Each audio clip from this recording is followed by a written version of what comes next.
Friends, मैं doctor तृप्ति विजयवर्गीय अपने YouTube channel पर आप लोगों का वेलकम करती हूँ।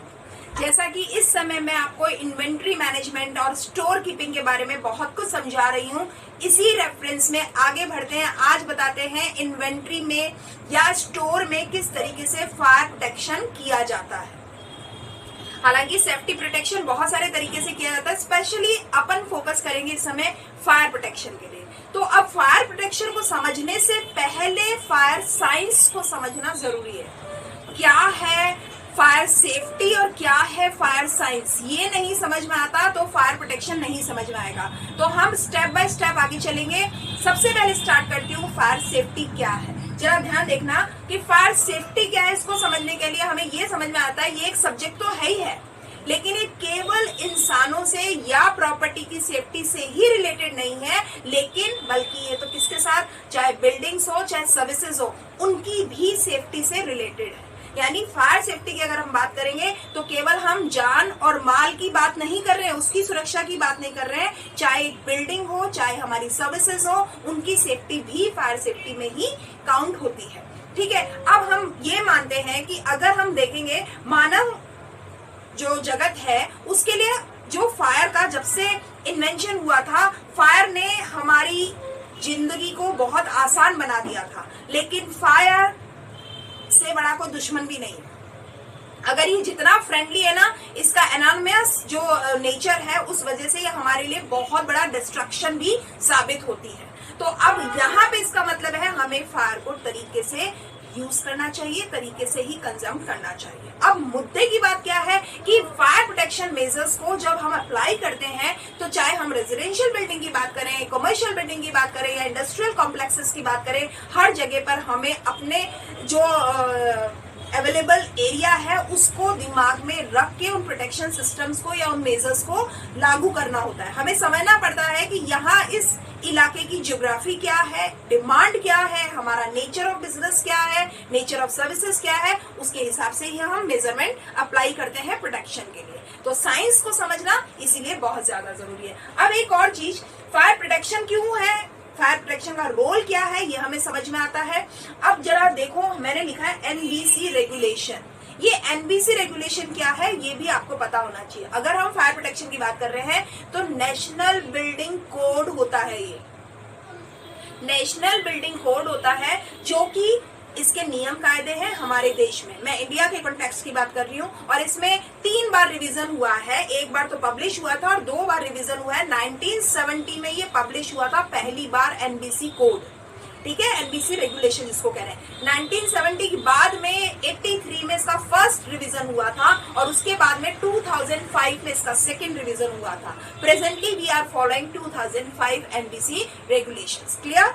अब अगर बात करेंगे तो एनबीसी जो बिल्डिंग कोड है या नेशनल बिल्डिंग कोड जो है, इसमें 4 हिस्से हैं, पार्ट इसके 4 हैं। इसमें एक है फायर एंड लाइफ सेफ्टी की बात करता है, जिसमें किस तरीके से फायर सिस्टम का डिजाइन होना चाहिए, इसमें कौन से इंडियन स्टैंडर्ड्स हैं, किस तरह से सिलेक्शन होता है, डिजाइनिंग कैसे होती है, एक्सटर्नल जो हाइड्रेंट सिस्टम्स होते हैं वो सब क्या है उसकी बात करेगा। इसके अलावा जो बात करेंगे उसमें कई सेक्शंस हैं। अभी मैं एनबीसी को नहीं पढ़ाना चाह रही क्योंकि आपका फोकस फायर प्रोटेक्शन पे है, तो मैं फायर साइंस को कंप्लीट करके फायर प्रोटेक्शन पे आऊंगी। तो अब एनबीसी की बात इतनी करेंगे, सिर्फ हमें पता होना चाहिए एनबीसी क्या है।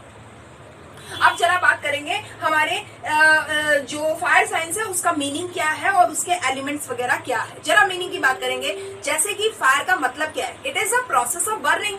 भाई जलने की प्रक्रिया को हम आग कहते हैं। और अगर हम बात करें तो केमिकल रिएक्शन है, ये एक तरीके से हीट एनर्जी की प्रेजेंस में होता है ना। और इससे क्या होता है, जब हीट का ऑक्सीजन के साथ में कॉम्बिनेशन आता है, एक फेवरेबल कॉम्बिनेशन आता है, उसी को हम कहते हैं कि कोई चीज होनी चाहिए तब वो उससे आग पकड़ लेती है। 3 चीजों का होना जरूरी होता है। एक होता है फायर, एक होता है हीट और एक होती है एयर, ऑक्सीजन। आपको मैं क्लियर बता दूं बच्चों, हमारे पूरे वातावरण में ऑक्सीजन का जो परसेंटेज है वो है 21% ऑन एन एवरेज, 21%। और आपको मालूम है एक चीज को जलने के लिए कितनी ऑक्सीजन की जरूरत है। हमने ये तो बहुत बचपन से पढ़ा है कि चीजों को जलने के लिए ऑक्सीजन की रिक्वायरमेंट होती है, पर कितने percent? Only 16%। What we have in air? 21% of oxygen in the atmosphere and only 16% of oxygen is required for heating or firing. तो आप मान के चलो केवल हवा भी मिल गई ना तो भी आग लग जाएगी। अगर हीट मिल गया, चीज किसमें आग लग सकती है, वो अगर आग पकड़ने वाली है तो आग लग जाएगी। तो ये देखना पड़ेगा फ्लेम क्या है, फ्यूल क्या है। अगर फ्लेम या फ्यूल वहां मिलता है तो और हीट मिल जाए और एयर मिल जाए तो आग लग जाती है। तो इस आग की साइंस को समझना बहुत ज्यादा जरूरी होता है। किसी भी तरीके से लग सकती है, हीट, लाइट, साउंड, किसी भी तरीके से लग सकती है। अब यहाँ कहते हैं 3 चीजें होना जैसे जरूरी होता है, एसेंशियल चीजें हैं। एक कंबस्टिबल मैटर यानी कि फ्यूल, जिसमें आग पकड़े लेगी। फ्यूल किसी भी तरीके से हो सकता है, सॉलिड हो सकता है, लिक्विड हो सकता है, गैसेस हो सकता है। फ्यूल हो गया। एक हो गया ऑक्सीजन का होना जरूरी है। अगर ऑक्सीजन सप्लाई बंद हो जाती है तो आग बंद हो जाती है, बुझ जाती है। आपने देखा होगा कि पेट्रोल से, केमिकल से जितनी भी आग लगती है उसमें हम पानी कभी नहीं डालते, हम रेत डालते हैं। पानी डालने से जो वाटर का कंपाउंड है वो टूट जाता है और उसमें से ऑक्सीजन अलग हो जाती है और हाइड्रोजन अलग हो जाती है, और ये ऑक्सीजन सप्लाई का काम करती है, एयर सप्लाई का काम करती है। तो वो आग बजाय कि बुझे वो बहुत ज्यादा और बढ़ जाती है। इसलिए कभी भी केमिकल से लगी हुई आग पे पानी नहीं डाला जाता। तो इसका मतलब दूसरी इंपॉर्टेंट चीज है ऑक्सीजन। अगर ऑक्सीजन सप्लाई हो रही है, फ्यूल साथ में था, हीट मिल गई तो आग भड़केगी, और अगर ऑक्सीजन सप्लाई आप रोक देते हो तो उसमें आग बुझ सकती है। फायर एक्सटिंग्विशर जो सिस्टम्स होते हैं उसके अंदर जो ये साइंस है वो वही चीज का काम कर रही है, राइट। तो ये हमें समझ आना चाहिए। और तीसरी चीज है सोर्स ऑफ हीट। क्या स्पार्क क्या मिल रहा है, फ्लेम क्या मिल रही है, फ्यूल क्या मिल रहा है, हीट कैसे मिल रही है, वो सारी चीज, राइट। अब अगर बात समझ में आती है तो फायर साइंस में हम ये कहेंगे, एक ट्रायंगल फॉर्म में बात करूं तो 3 चीजें हो गई है। हीट हो गया है, एयर हो गई है, और उसके सोर्सेज जिसको फ्यूल कह रहे हैं वो हो गए हैं। तो अब फ्यूल किसी भी तरीके का हो सकता है, गैसेस फॉर्म में हो सकता है, जैसे नेचुरल गैस है या प्रोपेन है या ब्यूटेन है, हाइड्रोजन है, एक्रोलिसिन है, कार्बन मोनोऑक्साइड है, या कोई दूसरी गैसेस हो सकती है। अगर मैं लिक्विड फॉर्म में अगर फ्यूल की बात करूंगी तो आप देखो गैसोलीन है, केरोसिन है, टर्पनटाइन है, अल्कोहल है, इन सब से लगती है। पेंट है, वार्निश है, लिक्वेयर है, ऑलिव ऑयल है, या कोई भी जो लीवर ऑयल होता है, वो सारी चीजें जो लिक्विड फॉर्म में है वो भी फ्यूल का काम करते हैं। अगर सॉलिड की बात करेंगे तो सॉलिड भी 2 हिस्सों में बांट सकते हो आप, बल्कि फाइनली और डिवाइडेड फाइनली, है ना। उसमें अगर बात करोगे जिसको डस्ट फॉर्म में कहते हैं, अगर coal, wood, paper, cloth, wax, grease, ये सारी चीजें बल्कि फाइनली होते हैं। और अगर मैं डस्ट फॉर्म में या डिवाइडेड इन डस्ट फॉर्म में कहेंगे तो हम जो लेदर है, प्लास्टिक है, शुगर है, ग्रेन है, हे है, कॉक है, ये सारी चीजें भी फ्यूल का काम करती है। तो हमें पता होना चाहिए कि जो स्टेट्स है किस तरीके से हमारे काम कर सकती है जिसमें आग पकड़ी जा सकती है। अब अगर फ्यूल का मतलब है समथिंग दैट विल बर्न, क्या चीज जलेगी, और एयर का मतलब यहाँ हम सिर्फ ऑक्सीजन की बात कर रहे हैं, ऑक्सीजन के अलावा किसी भी गैसेस फॉर्म की बात नहीं कर रहे हैं। और हीट का मतलब है इतनी हीट हो, इतना टेम्परेचर हो कि वो फ्यूल जो है वो इग्नाइट हो जाए और वो जल जाए, बर्न हो जाए, राइट। तो ये सारी चीज होती है। अब अगर फायर साइंस में ये बात करेंगे तो fuel can be liquid, solid and gases, जैसे ग्रीस, ऑयल फ्यूल हो सकता है, सॉलिड में वुड, पेपर या मेटल हो सकता है, गैस में अगर नेचुरल गैस या प्रोपेन या एसिटिलीन कहा, वो सारी चीज हो सकती है। अब जरा थोड़ी सी और आगे बढ़ते हैं। ये आपने अभी तक नहीं पढ़ा होगा, ये समझना इसीलिए जरूरी है, इसीलिए मैं इस मेरे वीडियो में कवर कर रही हूँ। क्लासिफिकेशन ऑफ फायर की बात कर रहे हैं। 4 तरह की फायर होती है। आपने सोचा ही नहीं होगा कभी कि फायर भी 4 तरीके की या कितनी तरीके की हो सकती है। फायर तो फायर होती है, नहीं, 4 तरीके की फायर कही गई है, उसे 4 क्लासेस दी गई हैं। देखो A, B, C and D।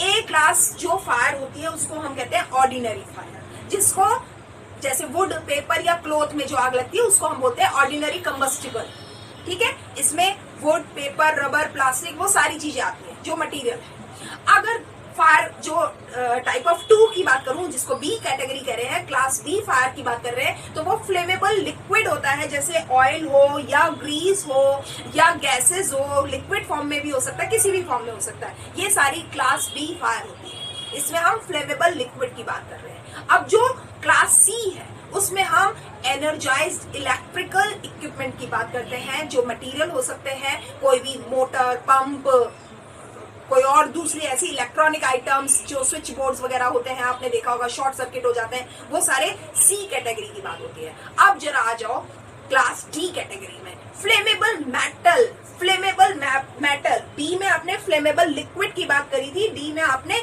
Flammable liquid की नहीं सॉलिड की बात कर रहे हो, मेटल की बात कर रहे हो। इसमें क्या क्या शामिल होता है? मैग्नीशियम है, टिटेनियम है, जर्कोनियम है, पोटेशियम है, लिथियम है, कैल्शियम है, जिंक है, इन सबको हमने मेटल की कैटेगरी में डाले हैं और ये फ्लेमेबल मेटल है, ये मेटल जलते हैं। ठीक है, यहाँ तक की बात समझ में आ रही है? हमने क्लासिफिकेशन कर लिया। अब अगर ऑक्सीजन, मैंने आपको बताया 21% ऑक्सीजन है हमारे वातावरण में और 16% ऑक्सीजन रिक्वायर्ड होती है आग लगने के लिए। और हीट की बात करेंगे, ये वो एनर्जी होती है जो कि टेम्परेचर को बढ़ाने में सपोर्ट करती है। और आपको मैं बता दूं, अगर कोई वेपर भी मिल जा रहा है ना, वाटर वेपर है या कोई भी वेपर हो जा रहा है ना, सफिशिएंट अगर वेपर क्वांटिटी में आ रहा है तो भी आग लग जाती है। और फ्यूल का मतलब है कोई भी सॉलिड, लिक्विड या गैस मटेरियल जो कि कंबस्टिबल होना चाहिए, जिसमें आग लग सके। तो चारों तरह की क्लासिफिकेशन समझ में आ गई है और किस तरीके से 3 कंपोनेंट होते हैं वो समझ में आ गया है। अब हम बात कर रहे हैं फायर प्रोटेक्शन की। फायर प्रोटेक्शन को डिटेल में मैं मेरे अगले वीडियो में बताऊंगी, पर फायर प्रोटेक्शन क्या होता है वो मैं जरूर समझाऊंगी। देखो, फायर साइंस की बात कर रहे हैं, फायर प्रोटेक्शन भी समझ में आना चाहिए। फायर प्रोटेक्शन एक मेथड होता है जिसमें हम अपने वाटर जो पाइप्स होते हैं उससे आग को बुझाने का काम करते हैं, है ना। एक बिल्डिंग में अगर आग लग गई है तो हम वाटर पाइप से बुझाते हैं आग को। अगर केमिकल से आग लगी है तो मिट्टी से आग को बुझाई जाती है। तो फायर प्रोटेक्शन में ये देखना पड़ता है which type of class of fire, आग कौन सी क्लास की लगी है और किस क्लास के लिए उसके एक्सटिंग्विश करने का कौन सा साइंस लगेगा। तो ये प्रोटेक्शन में सबसे इंपॉर्टेंट चीज है कि हमें ये पता हो आग से सुरक्षा किस तरीके से की जाए। उससे पहले ये पता लगाएं कि आग किस लेवल वाली, किस कैटेगरी वाली लगी है। इसीलिए आपने देखा होगा जब भी हम फायर ब्रिगेड को फोन करते हैं सबसे पहले वो ये पूछते हैं किस में आग लगी, किससे आग लगी। जहां तक कि अगर थोड़ा बहुत भी आइडिया हो तो वो यही जानने की कोशिश करते हैं ताकि कि बुझाने का कौन सा मेजरमेंट अप्लाई किया जाएगा ये डिसाइड किया जा सके। ठीक है, तो ये सारी चीज हो गई। अब कई बार पाइप के जरिए बुझाई जाती है, कई बार स्प्रिंकलर्स के जरिए आग बुझाई जाती है। इनको ऑटोमेटिक स्प्रिंकलर्स कहते हैं। ये वो डिवाइसेस होते हैं जिसमें वाटर ऑटोमेटिकली डिस्चार्ज होता है और जब टेम्परेचर ऑफ एयर जो स्प्रिंकलर के पास में होता है वो प्री डिटरमाइंड लेवल तक पहुंच जाता है तो पानी अपने आप से उसमें छिड़कना शुरू हो जाता है। ये फायर प्रोटेक्शन के सिस्टम होते हैं। पाइपलाइन से करेंगे, स्प्रिंकलर से करेंगे या किस तरीके से होगा, ये सारी चीजें होती है। अब अगर बात करेंगे फायर जो प्रोटेक्शन है उसकी में लैंड बेस्ड बिल्डिंग हो, ऑफशोर कंस्ट्रक्शन हो, ऑनबोर्ड शिप्स हो, इसमें अलग अलग तरीके से काम किया जाता है। 2 तरह के फायर प्रोटेक्शन होते हैं, एक होता है पैसिव फायर प्रोटेक्शन, एक होता है active fire protection. Passive fire protection है यानी PFP और एक्टिव फायर प्रोटेक्शन यानी AFP। ये ध्यान रखना, AFP और PFP। तो PFP क्या है? PFP का मतलब है ये वो इंस्टॉलेशंस होते हैं फायरवॉल्स के या फायर रिलेटेड जो फ्लोर असेंबलीज होते हैं उसके, ये वो चीजें होती हैं जिसमें जो आग लगी है वो एक लिमिट एरिया में लगी हुई हो, बहुत तेजी से नहीं फैल रही हो और बहुत हाई टेम्परेचर या स्मोक नहीं हुआ।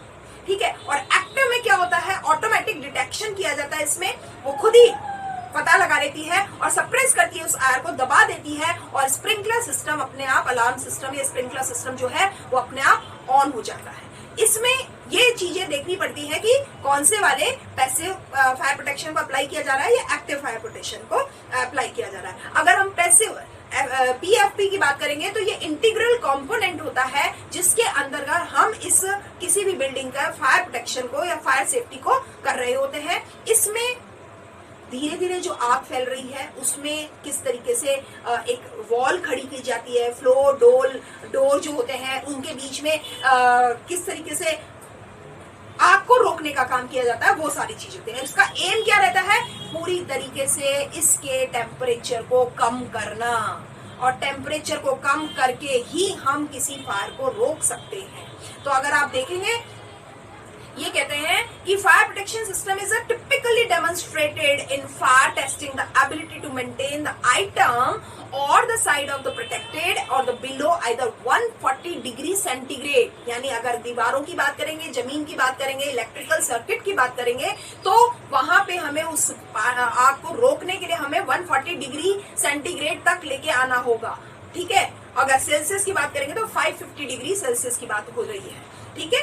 अगर ये सारी चीजें होती है, इसको हम एक लेवल पर लेके आते हैं, तब कहीं जाकर के हम आग को रोक पाते हैं। ये तो होता है पीएफपी में, ठीक है। अब पीएफपी में ही हम दीवारों के जरिए, फायरवॉल्स के जरिए, ग्लासेस के जरिए, इन सारी चीजों के जरिए हम आग को रोकने की कोशिश करते हैं। तो इस तरीके से जो पैसिव फायर प्रोटेक्शन है उसमें इस तरीके से काम होता है। ऐसे ही क्लैडिंग किया जाता है, एनक्लोजर्स किया जाता है, ग्लासेस किए जाते हैं। जबकि एक्टिव फायर प्रोटेक्शन जो होता है, एएफपी जो होता है, ये वो हिस्सा होता है जिसमें हम कोई ऐसा सिस्टम डेवलप करते हैं जिसमें वर्क को करने के लिए या जो पैसिव फायर प्रोटेक्शन है उसकी कॉन्ट्रेरी काम करता है, उसके उल्टा काम करता है। अब उल्टा काम कैसे करेगा, यानी इसमें क्या होगा, इस तरीके का सिस्टम डेवलप किया जाएगा जो काम को आग को रोकने के लिए खुद तो काम करेगा ही करेगा, साथ में ऑटोमेटिक एक्टिवली स्प्रिंकलर सिस्टम चालू हो जाएंगे और बिल्डिंग में या कमर्शियल एरिया में या रेजिडेंशियल एरिया में